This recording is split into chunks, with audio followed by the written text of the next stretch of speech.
कामचोर बहू।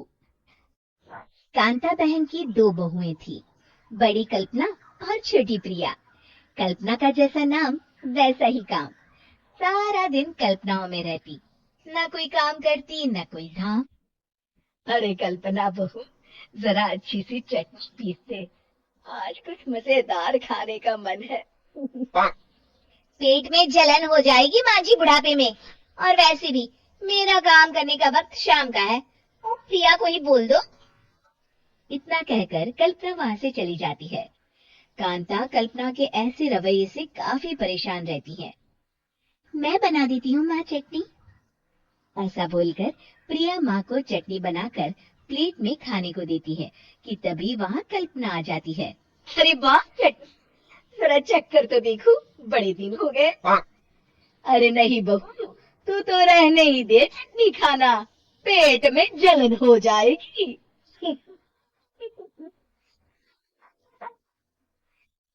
इतना कहकर कांता और प्रिया दोनों हंसने लगते हैं। कल्पना सारा दिन या तो मोबाइल में यूट्यूब देखती या फिर सोती रहती। उसका कमरा भी बिखरा और गंदा रहता। एक दिन कल्पना का पति अशोक उससे कहता है, अरे कल्पना, जानवर भी उस जगह को साफ कर लेता है जहाँ वो बैठता है, तो इंसान हो, कैसे इतने गंदे कमरे में रह लेती हो? देखो सारा सामान यहाँ वहाँ बिखरा पड़ा है। ज्यादा अपनी माँ का बोल ना बोलो। हाँ, कमरा तुम्हारा भी तो है, गंदा लग रहा है, लो। पता नहीं तुम्हारे साथ मैं कैसे जिंदगी बिताऊंगा। इतना कहकर अशोक वहां से चला जाता है। कल्पना बस खाना खाने कमरे से बाहर आती और फिर से कमरे में चली जाती। इससे कांता बहन काफी परेशान रहती। एक दिन प्रिया कांता से कहती है, माँ, मैं सारा दिन काम करके थक जाती हूँ। आप कल्पना दीदी से कहिए ना कि सुबह और शाम का काम बांट ले। मैं तो अब सिर्फ एक वक्त का ही काम करूंगी। हाँ। अरे तो वो भी ना करना, एक बहू तो कामचोर थी, दूसरी भी आ गई काम ना करने के बहाने लेकर। तभी वहाँ प्रिया का पति रमेश आ जाता है। माँ, मैं देख रहा हूँ भाभी कोई काम नहीं करती, प्रिया सारा दिन घर और रसोई का काम करती है, अब कुछ करो ना माँ। कांता मन में कुछ सोचती है और कल्पना के पास जाती है। कल्पना फोन पर मेकअप करना देख रही होती है। कल्पना, तुम सारा दिन बस मोबाइल देखती हो, घर का कोई काम कर लिया करो।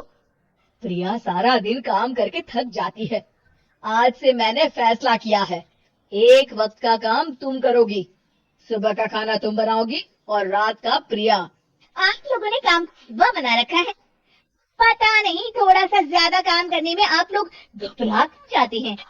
हाँ, बहुत ज्यादा प्रिया की तारीफ मत करिए सामने, बड़ी बहू तो मैं ही रहूंगी। मैं कुछ नहीं जानती, कल सुबह मुझे वक्त से खाना चाहिए, रसोई में आ जाना, वरना कल से तुझे खाना नहीं मिलेगा। अगली सुबह कल्पना रसोई में नहीं आती है। वो देर से सोकर उठती है और बाहर आकर कहती है, भूख लगी है, आज खाने में क्या है? इतनी देर हो गई, मुझे उठाया भी नहीं, पता नहीं कहाँ है सब। कल्पना को घर में कोई नहीं दिखता। वो रसोई की तरफ जाती है जहाँ बड़ा सा ताला लगा होता है। हाँ, रसोई में ताला। ओ, मैं तो भूल ही गई थी, माँ ने आज से सुबह का खाना मुझे बनाने को कहा था। हे भगवान, इतने लोगों को खाना बनाना क्या आसान है।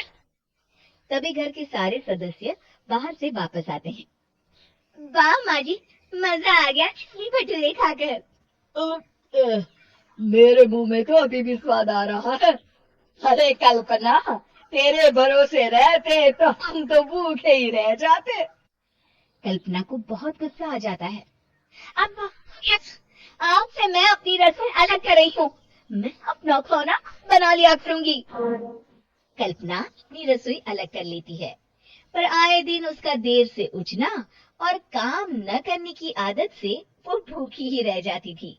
उसी के सामने घर के लोग अच्छे अच्छे पकवान खाते और कामचोर कल्पना को जैसे तैसे ही खाना बनाकर खाना पड़ता।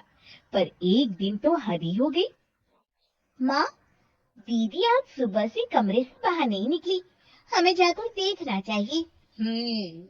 सो रही होगी, कामचोर कहीं की। पर तुम कहती हो तो चलो देख लेते हैं उसे। कल्पना कमरे में पेट पकड़कर बैठी होती है।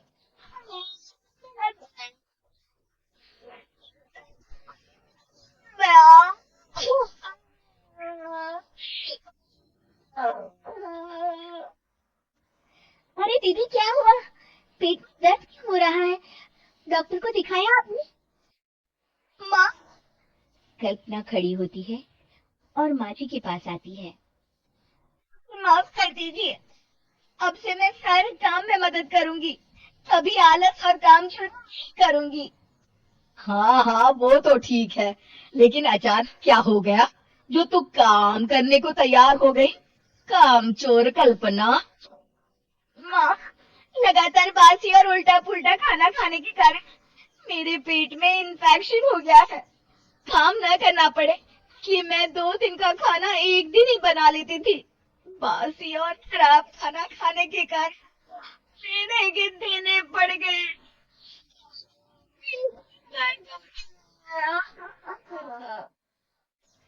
चलो अच्छा हुआ, देर आए दुरुस्त आए।